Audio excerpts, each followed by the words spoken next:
In this gripping and eye-opening narrative, we dive into a shocking and profound encounter between a flight attendant and a distinguished billionaire.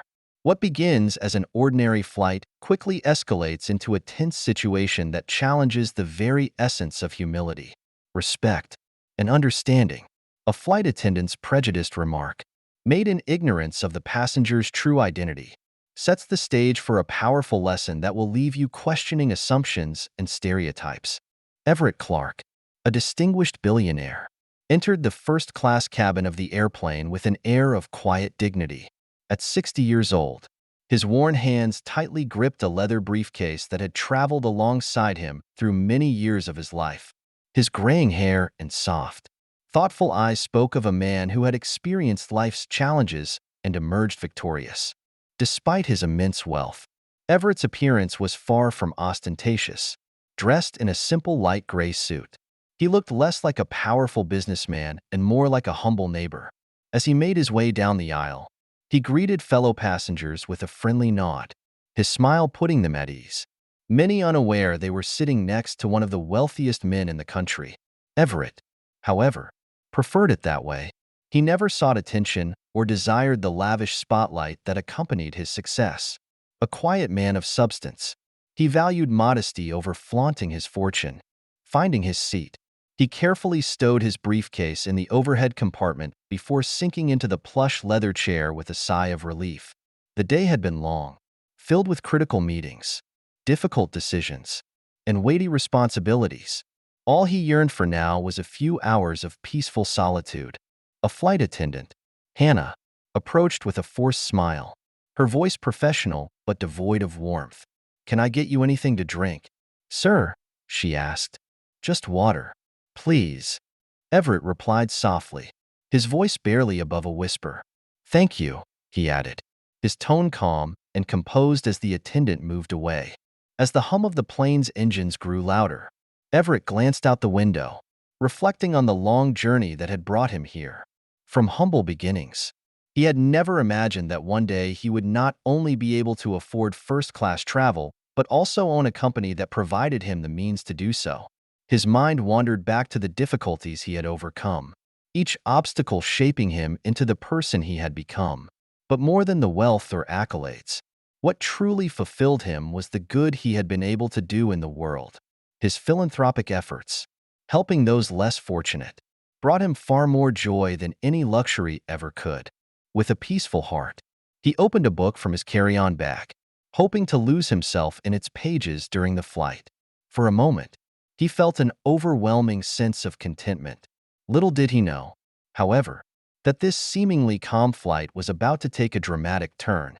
As the last few passengers settled into their seats, Everett remained unaware of the events that were unfolding around him. But then, as fate would have it, his moment of tranquility was disrupted by Hannah, who walked toward him with a suspicious look in her eyes. "Excuse me, sir," she said, her voice suddenly colder and more authoritative. "I think you may have wandered into the wrong cabin. The economy section is further back." Everett looked up, surprised by the sudden confrontation. With a friendly smile, he replied, "No, ma'am. I'm in the right place. My seat is here." Hannah's expression faltered for a moment before she replied sharply, "I'm going to need to see your ticket." Everett, though taken aback by her tone, remained composed. He had faced such discrimination before, though it never got easier. Calmly, he reached into his pocket, pulled out his ticket, and handed it to her without uttering a word. Hannah took the ticket, but rather than simply verifying it, she scrutinized it under the light as if looking for a reason to doubt its authenticity. Her actions grew increasingly suspicious, and the other passengers began to watch with growing discomfort. "Is there a problem?" Everett asked, his voice steady despite the very public questioning. Hannah raised an eyebrow. "This ticket seems unusual. I'll need to verify it with the gate agent," she insisted. Everett, though hurt by her dismissive attitude, remained patient. "Take all the time you need. I assure you everything is in order." As Hannah walked away, her steps quick and deliberate, Everett leaned back in his seat, allowing himself a brief moment of reflection. He thought about the long road he had traveled to reach this point, Life had been filled with hurdles, but each setback had strengthened him. This moment, though frustrating, was simply another opportunity to show grace in the face of ignorance. Hannah returned, her face flushed with embarrassment. "Well, it seems the ticket is valid," she said, handing it back to him. "But there must be some mistake. Surely you meant to book a seat in coach?" Everett's patience, which had been unwavering until now, began to wear thin. "There's no mistake, ma'am," he replied firmly. "This is my seat, and I have every right to be here." The flight attendant's face turned an even deeper shade of red, and she looked around at the other passengers who had been silently watching the exchange. Her frustration grew as the stares of the passengers intensified. "Sir," she hissed, "I must insist that you lower your voice. You're being disrespectful to me and to the other passengers in first class." Everett blinked in disbelief, his calm demeanor unshaken. He hadn't raised his voice at all. He opened his mouth to respond, but before he could, Hannah's hand shot through the air and struck him across the face. The slap rang out through the cabin, shocking everyone in the vicinity. A collective gasp echoed around the plane as Everett's head jerked to the side from the force of the blow. The entire cabin fell into stunned silence as the reality of what had just happened began to sink in. Passengers stared, mouths agape, some reaching for their phones while others whispered urgently to one another.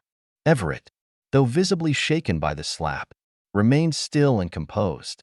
His hand gently touched his stinging cheek, but his eyes remained steady and full of resolve. He looked at Hannah, who stood frozen, her hands still raised in disbelief as she began to grasp the gravity of her actions.